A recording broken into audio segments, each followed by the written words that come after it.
Hello, good morning students. ऐसे कल के अपने वीडियो लेक्चर में मानव नेत्र के बारे में पढ़ा था।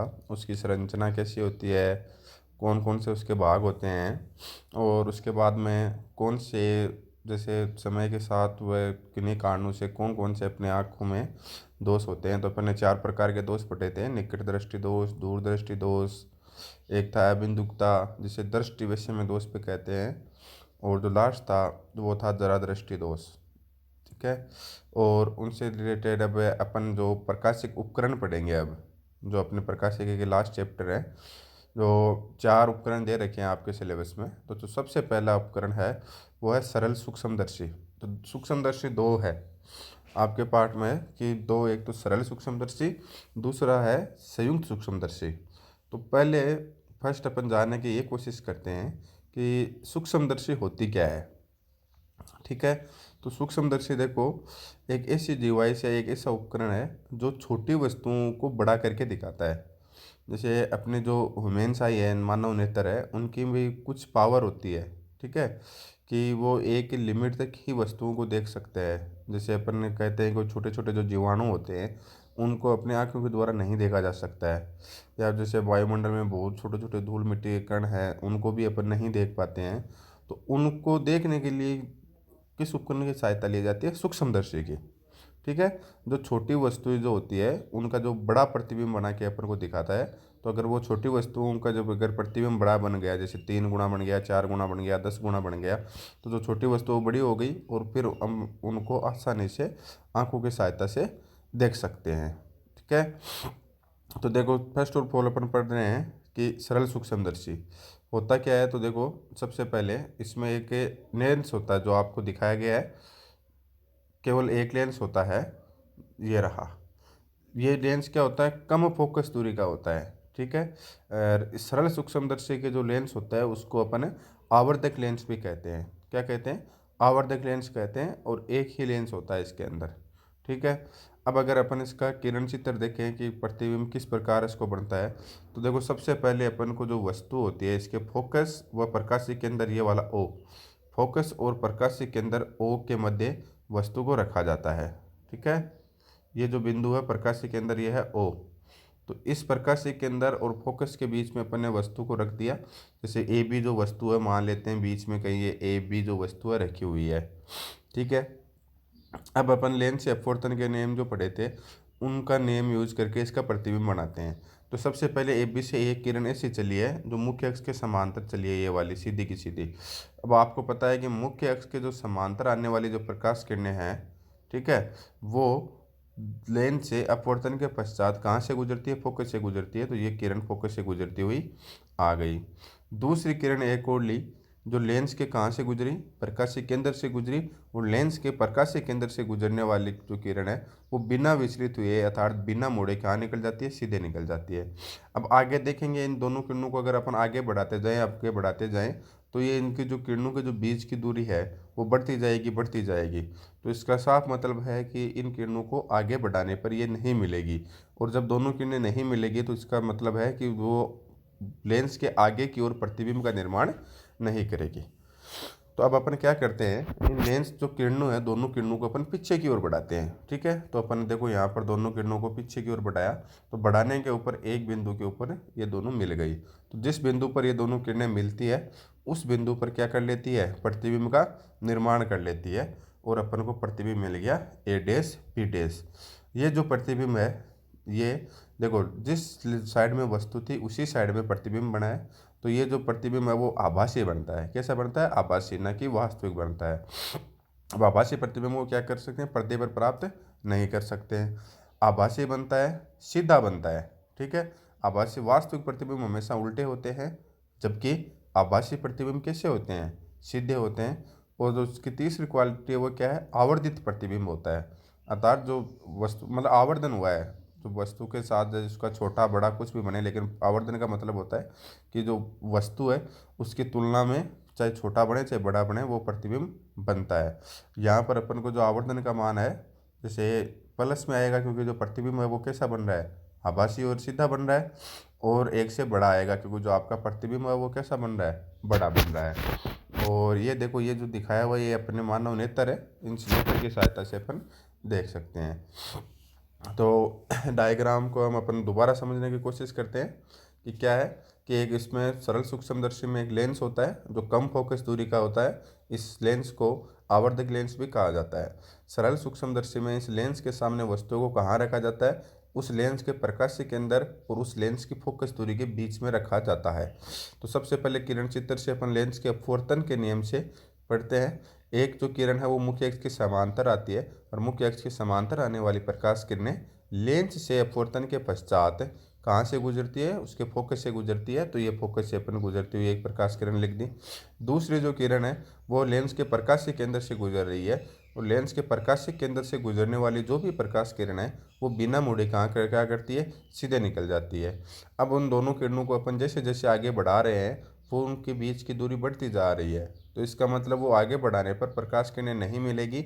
अगर नहीं मिल रही है तो इसका मतलब प्रतिबिंब का निर्माण भी नहीं करेगी। अब इन किरणों को अपन ने क्या किया? पीछे बढ़ाया। तो पीछे बढ़ाया तो जो पीछे बढ़ के एक बिंदु पर ये दोनों किरणें मिल गई और उस बिंदु पर प्रतिबिंब का निर्माण हो गया।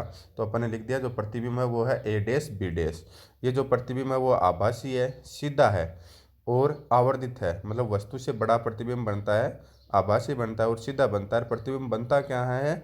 अनंत व लेंस का जो प्रकाशीय केंद्र है उसके मध्य बनता है। कहीं पर भी अनंत व लेंस के प्रकाशीय केंद्र के मध्य बनता है। एक देखो ये दूसरा एक ऊपर डायग्राम और बनाया हुआ है एक त्रिभुज की शेप का। ये डायग्राम अपन बाद में देखेंगे कि क्या है। जैसे जैसे अपन आवर्धन की जैसे डेरिवेशन पढ़ेंगे तो वहाँ पर आपको ये समझाएंगे कि इसमें क्या दिया हुआ है। ठीक है, अब अपन पढ़ते हैं इसका डेरिवेशन। डायग्राम समझ में आ गया, किरण चित्र क्या है। तो सबसे पहले अपन पढ़ते हैं सरल सूक्ष्मदर्शी की आवर्धन क्षमता, कि उसकी जो आवर्धन क्षमता है कि वो कितना आवर्धित कर सकती है एक प्रतिबिंब को, वो अपन पढ़ते हैं। तो सबसे पहले है कि m बराबर बीटा अपॉन अल्फा। जो सरल सूक्ष्मदर्शी की आवर्धन क्षमता का फॉर्मूला होता है m बराबर बीटा अपॉन अल्फा। यहाँ पर जो बीटा होता है वो होता है प्रतिबिंब द्वारा नेत्र पर बना कोण। क्या होता है? प्रतिबिंब द्वारा नेत्र पर बना कोण। और जो अल्फा होता है वो होता है बिंब द्वारा नेत्र पर बना कोण। बिंब द्वारा नेत्र पर बना कोण। ये अपन ने फॉर्मूला यूज किया है और डेरिवेशन के हिसाब से देखो इनका जब खास जो मतलब क्या होता है। देखो इस डायग्राम में मैंने बीटा एंगल दिखा रखा है जहाँ पर लेंस यूज कर रखा है इस डायग्राम पर, इसमें मैंने अल्फा एंगल दिखा रखा है। त्रिभुज वाले में जो एंगल दिखा रखा है वो अपन ने अल्फा लिया है और जो लेंस वाला है उसमें अपन ने बीटा लिया है। देखो अल्फा एंगल कब लिया जाता है? चाहे प्रतिबिंब बोलो चाहे बिंब बोलो, उसका नेत्र पर अंतरित कोण क्या कहलाता है? दर्शन कोण कहलाता है। ठीक है, प्रतिबिंब या बिंब द्वारा नेत्र पर अंतरित कोण क्या कहलाता है? दर्शन कोण कहलाता है। अल्फा एंगल तब एंगल है बिंब द्वारा नेत्र पर बनने वाला वह कोण जब अपन ने लेंस को यूज नहीं किया है। जब अपन ने लेंस को यूज नहीं किया है। देखो ए बी ये वस्तु है, बिंब है ए बी, और ये ओडेस है, इस पर मान लिया मेन आइज है मतलब मानव नेत्र है। यहाँ से ए बी जो है उससे एक जो ये किरण आई मान लो ए ओडेस और बी ओडेस और ये नेत्र पर एल्फा कोण बना दिया। यहाँ पर जो वस्तु है वो डी कैपिटल डी दूरी, कैपिटल डी होती है स्पष्ट देखने की न्यूनतम दूरी। कि जो वस्तु है वो हमारी आंखों से स्पष्ट देखने की जो न्यूनतम दूरी है स्वस्थ मनुष्य की कितनी होती है? 25 सेंटीमीटर। उस दूरी पर स्थित है। तो विदाउट लेंस कि बिना किसी लेंस की सहायता से जो बिंब या प्रतिबिंब द्वारा नेत्र पर बनने वाला कोण क्या कहलाता है? दर्शन कोण। उसको अपन में लेते हैं अल्फा। क्या लेते हैं? अल्फा। और बिंब या प्रतिबिंब द्वारा नेत्र पर अंतरित कोण जब अपन ने सूक्ष्मदर्शी को यूज किया है, या अपन कह सकते हैं कि जब अपन ने जो कम फोकस दूरी का जो आवर्धक लेंस है उसको यूज किया है।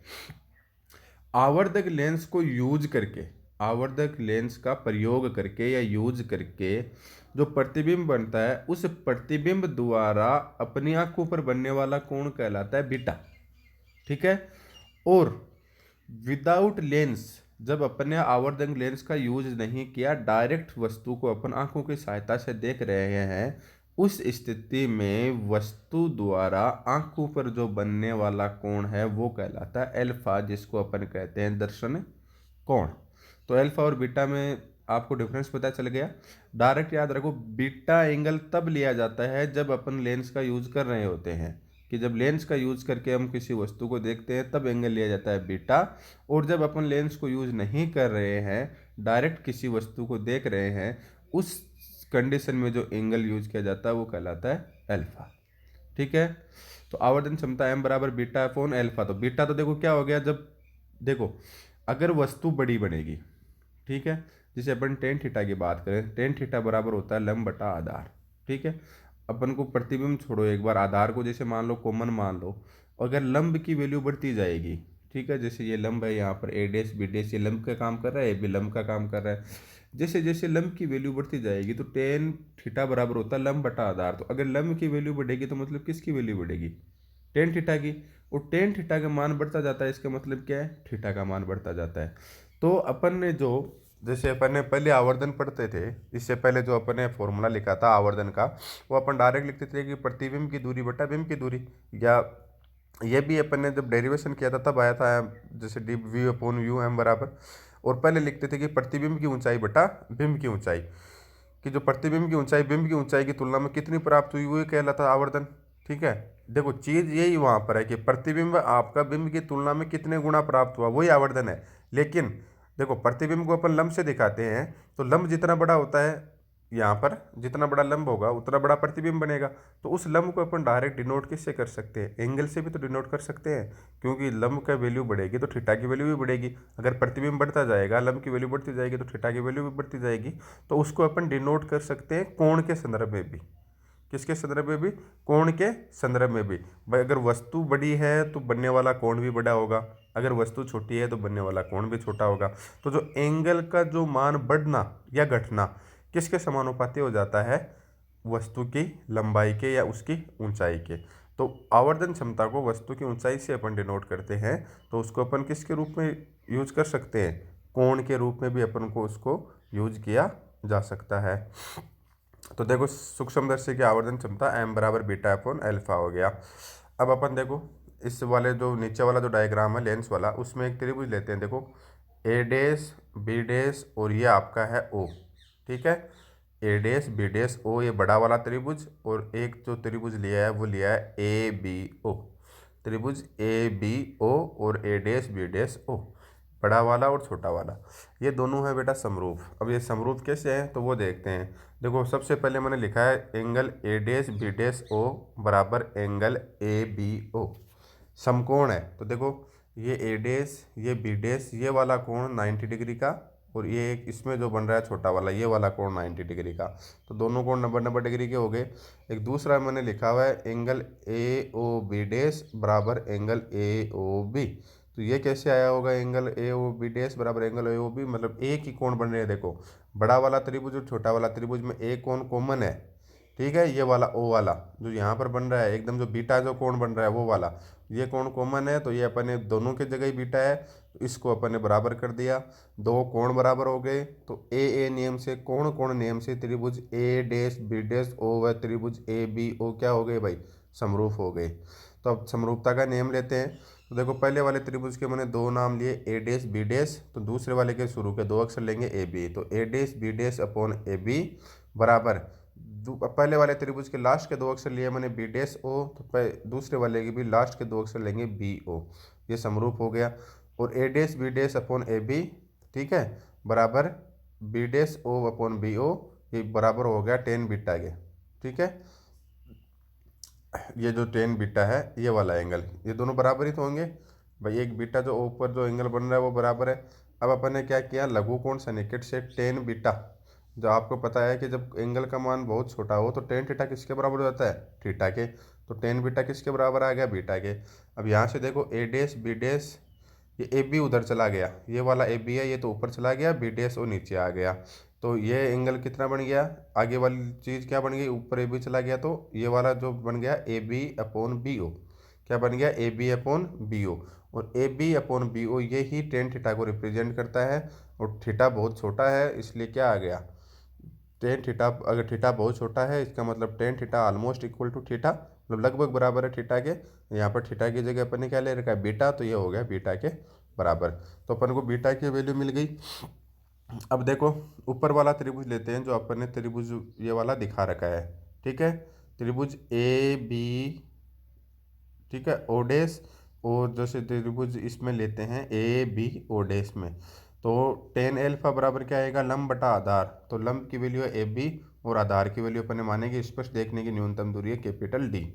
वही नियम इसमें यूज किया। अगर एंगल का मान बहुत छोटा हो तो टेन एल्फा लगभग बराबर किसके होता है, एल्फा के। तो एल्फा बराबर क्या आ जाएगा, देखो टेन एल्फा एल्फा के बराबर हो गया, तो एल्फा बराबर क्या आ गया, ए बी अपॉन डी। अब देखो बीटा की वैल्यू निकाल ली, एल्फा की वैल्यू निकाल ली, एम बराबर बीटा अपॉन एल्फा समीकरण ए में आया था। तो समीकरण ए में बीटा और एल्फा का अपन ने मान रख दिया, तो समीकरण 3 व 4 से का मान समीकरण ए में अपन ने रख दिया।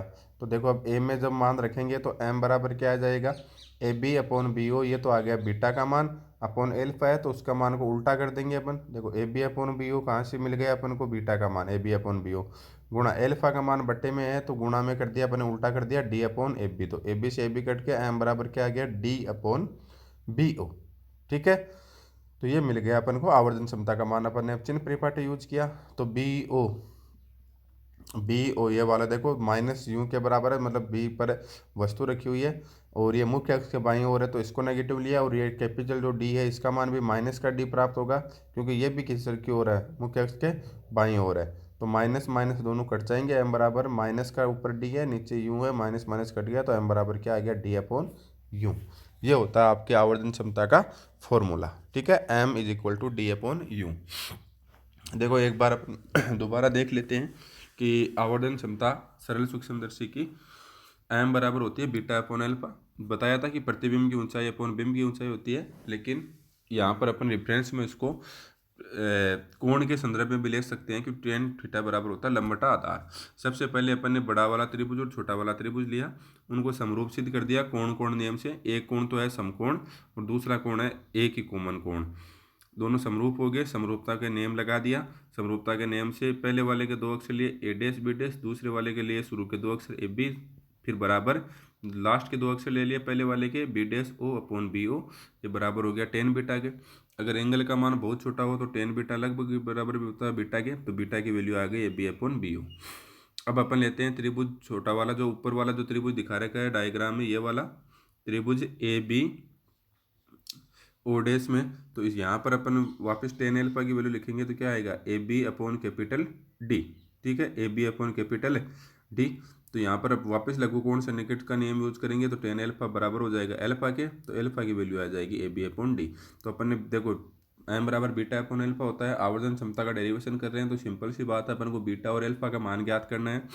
एल्फा का मान ऊपर वाले से नीचे वाले से बीटा के मान ज्ञात कर लिए, दोनों मान को अपने समीकरण में रख दिया, एम बराबर beta upon alpha, a b से ए बी कट गया, एम इज इक्वल टू आ गया d capital d upon B o. चिन्ह परिपाटी यूज कर लिया तो जो डी था वो माइनस डी के बराबर हो गया, जो यू था वो माइनस यू के बराबर हो गया। डायरेक्ट अपन ने यूज कर लिया m is equal to minus का डी अपॉन यू, माइनस से माइनस कट गया तो एम बराबर आ गया कैपिटल डी अपॉन यू। तो ये हो गया आवर्धन क्षमता का फॉर्मूला। ठीक है, अब यहाँ से देखो नेक्स्ट इसी का डेरिवेशन का पार्ट करेंगे, तो याद रखो आवर्धन जो क्षमता का जब फॉर्मूला आया था एम बराबर आया था डी अपॉन यू। दोबारा इसको एक बार याद रख लेना, एम बराबर क्या आया था, डी अपॉन यू। अब देखो अपन कुछ कंडीशन की स्टडी करते हैं कि आपको पता है कि जो सरल सूक्ष्मदर्शी है उसकी सहायता से जो प्रतिबिंब बन रहा है वो बन रहा है आपका आभासी, सीधा और आवर्धित। ठीक है, यह वस्तु से बड़ा। अब प्रतिबिंब आपको पता है कि अनंत पर बनता है, अनंत व प्रकाश के अंदर ओ के बीच में भी बनता है, कहीं पर भी बन सकता है। तो अपन ने कंडीशन ली है कि जो फर्स्ट है कंडीशन की, जब प्रतिबिंब स्पष्ट देखने की न्यूनतम दूरी पर बने। ठीक है, मतलब 25 सेंटीमीटर पर बने स्वस्थ मनुष्य के लिए। केस फर्स्ट जब प्रतिबिंब स्पष्ट देखने की न्यूनतम दूरी पर बने, केस सेकंड जब प्रतिबिंब कहाँ बने, अनंत पर ही बने। ठीक है, मतलब आप मान सकते हो कि अगर अनंत के एकदम पास बने तो कि भाई वो लगभग अनंत पर बन रहा है। तो देखो जब प्रतिबिंब स्पष्ट देखने की न्यूनतम दूरी पर बने तो इसके लिए मतलब v जो प्रतिबिंब की दूरी है वो हो गई माइनस टी, क्योंकि ये मुख्य अक्ष के बाईं ओर है तो चिन्ह तो आएगा नेगेटिव का, और प्रतिबिंब की दूरी v is equal to d हो गई। यू की वैल्यू है यूं ही है, लेकिन अपन ने नेगेटिव का लिया है चिन्ह परिपाटी का यूज करके, क्योंकि जो आपकी वस्तु है वो भी कहाँ है, मुख्य अक्ष के बाईं ओर है। लेंस सूत्र का यूज किया, लेंस सूत्र क्या कहता है, 1/f बराबर 1/v माइनस 1/u। चिन्ह परिपाटी से मान रख दिया, 1/v की वैल्यू क्या है, माइनस का डी, यू की वैल्यू है माइनस का यू। तो ये माइनस माइनस ये प्लस का तो हो गया 1/u, और ये माइनस का हो गया 1/d। तो 1/f बराबर क्या आ गया, 1/u माइनस 1/d। समीकरण को दोनों तरफ कैपिटल डी से गुणा कर दिया, तो ये तो देखो यहाँ से डी से गुणा किया तो ये तो हो गया कैपिटल D/f, ये हो गया कैपिटल D/u, ये डी से डी कट गया, माइनस का एक आ गया, ए को उधर ले गए तो D/u बराबर क्या आ गया, 1 + D/f। अब देखो ये D/u पिछले वाले मैंने कहा था याद रखने के लिए, पिछले वाले से डेरिवेशन में D/u किसका मान आया था, आवर्धन क्षमता का, m का। तो m बराबर D/u आया था, D/u किसके बराबर हो गया, 1 + D/f। तो मतलब जब प्रतिबिंब है आपका वो अगर स्पष्ट देखने की न्यूनतम दूरी अर्थात 25 सेंटीमीटर अर्थात कैपिटल D पर बने, तो उस स्थिति में जो आवर्धन क्षमता का मान है वो आता है 1 + का D/f। चलो दोबारा देख लेते हैं एक बार कि केस फर्स्ट है जब प्रतिबिंब स्पष्ट देखने की न्यूनतम दूरी पर बने। ठीक है, स्पष्ट देखने की न्यूनतम दूरी मतलब जो प्रतिबिंब है v वो कहाँ पर बने, कैपिटल D पर बने, और वस्तु है उसकी दूरी यूं ही है। चिन्ह परिपाटी का यूज किया तो v जो D पर बन रहा था वो भी नेगेटिव का आएगा और u की वैल्यू भी माइनस की आएगी, क्योंकि दोनों ही जो आपकी वस्तु है और प्रतिबिंब है दोनों ही लेंस के मुख्य अक्ष के इधर की ओर है, बाईं ओर है। तो दोनों का अब अपन ने लेंस सूत्र का यूज किया, पिछले अपन डेरिवेशन कर चुके थे। दर्पण जो समीकरण आते हैं वो आती है 1/f is equal to 1/v plus 1/u, वहाँ पर प्लस का चिन्ह आता है, जबकि लेंस वाले में 1/f बराबर 1/v माइनस 1/u आता है। तो 1/f v की वैल्यू रख दी अपन ने माइनस का d और u की वैल्यू रख दी माइनस का u। माइनस माइनस ये प्लस का तो हो गया u वाला और ये माइनस का हो गया d वाला।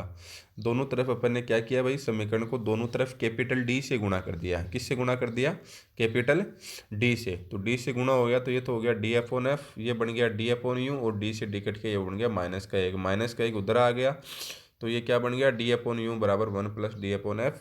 पीछे अपन ने आवर्धन का फॉर्मूला पढ़ा था, m बराबर क्या होता है D/u, और D/u की वैल्यू क्या मिलेगी 1 + D/f। तो आवर्धन क्षमता का फॉर्मूला m बराबर होता है 1 + D/f। कब होता है, जब प्रतिबिंब आपका बन रहा है स्पष्ट देखने की न्यूनतम दूरी पर, अर्थात कितनी दूरी पर बन रहा है, 25 सेंटीमीटर पर, तब आपका जो आवर्धन का मान होता है m का वो होता है 1 + D/f। अब अपन क्या सेकंड लेते हैं, जब आपका प्रतिबिंब अनंत पर बने, कहाँ पर बने, अनंत पर बने। तो प्रतिबिंब अनंत पर बनने का मतलब है कि v की जो वैल्यू है वो है माइनस का अनंत, v की जो वैल्यू है वो है माइनस का अनंत और u की वैल्यू माइनस का u ही है। वापस अपने लेंस सूत्र यूज किया, 1/f बराबर 1/v माइनस 1 का u, v की वैल्यू माइनस का अनंत रख दी, माइनस का 1/u की जगह माइनस u रख दिया, 1/अनंत। ठीक है, इसकी वैल्यू हो गई 0, कितनी हो गई 0, और ये हो गया नेगेटिव नेगेटिव पॉजिटिव, तो 1/u, 1/f बराबर 1/u, d से गुणा कर दिया तो D/f बराबर क्या आ गया D/u। अब आवर्तन का आपको पता है कि m बराबर होता है D/u, D/u किसके बराबर आ गया D/f के। तो जब प्रतिबिंब आपका अनंत पर बनता है, जब प्रतिबिंब आपका कहाँ बनता है, अनंत पर बनता है, तो उस स्थिति में जो आपका आवर्धन क्षमता का जो मान आएगा वो आता है कैपिटल का D/f।